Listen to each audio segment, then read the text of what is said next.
هقولك على كام حاجة لو خدتهم كل يوم صدقني جسمك هيدعيلك.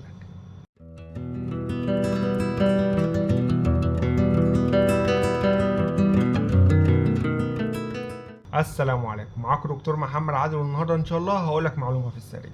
اول حاجة هنتكلم عنها هي اوميجا 3. اوميجا 3 مش دواء واحد، اوميجا 3 عبارة عن مجموعة من الاحماض الدهنية الصحية اللي جسمك مش بيعرف يصنعها، فبنلجأ اللي احنا بناخدها يا من الاكل يا من المكملات الغذائية. الفكرة انها جزء من تركيب الخلايا وبتشارك في حاجات كتير جوه جسمك، يعني مش بس جسمك محتاجها وقت المرض، لا بالعكس، ده انت جسمك محتاجها كل يوم. طب ايه اهمية اوميجا 3 في الجسم؟ اول حاجة بتقوي القلب وبتقلل الكوليسترول الضار. تاني حاجة مفيدة جدا للذاكرة وكمان للانتباه. تالت حاجة مفيدة للعين والجلد. ورابع حاجة بتقلل الالتهابات وخصوصا التهابات المفاصل. هقولك ازاي تختار اوميجا 3 جوه الصيدلية. هتبص على نوع الأحماض الدهنية، أهم حاجتين ال EPA وال DHA.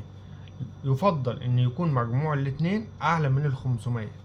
أفضل وقت تاخد فيه أوميجا 3 هي مع الوجبات الدهنية، سواء بعد الغداء أو بعد العشاء، لأن الدهون بتزود امتصاصه. هعرفك على أفضل منتجات أوميجا 3 موجودة في السوق دلوقتي. أول حاجة بالنسبة للكبار عندنا ليميتلس أوميجا 3، وعندنا أوميجا 3 بلس، وعندنا ديجريزيان 1 جرام.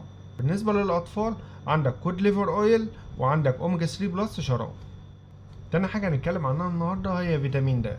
فيتامين د بيقوي العظام وبيرفع المناعة وبيقلل الاكتئاب والتعب، وكمان ليه دور مهم جدا في العظام والعضلات.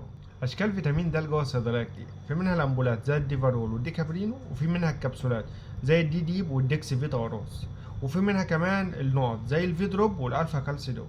تالت حاجة هنتكلم عنها هي فيتامين بي 12. فيتامين بي 12 من أهم الحاجات الأساسية اللي لازم تبقى موجودة في يومك. بيقوي الأعصاب وبيعالج الأنيميا وكمان بيزود النشاط والطاقة. مهم جدا لكبار السن والحوامل والمرضعات والناس اللي بتعاني من أنيميا.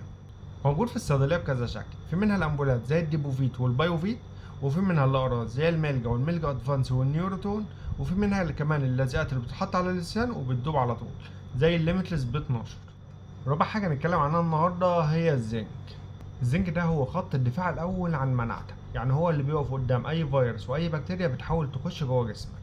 فوائد الزنك كتير جدا، بيقوي المناعة وبيساعد في التئام الجروح، وكمان مهم جدا في الشعر والضوافر. الزنك جوه الصيدلية كتير، ممكن ناخد الأوكتو زنك أو ممكن ناخد الليميتلس زنك.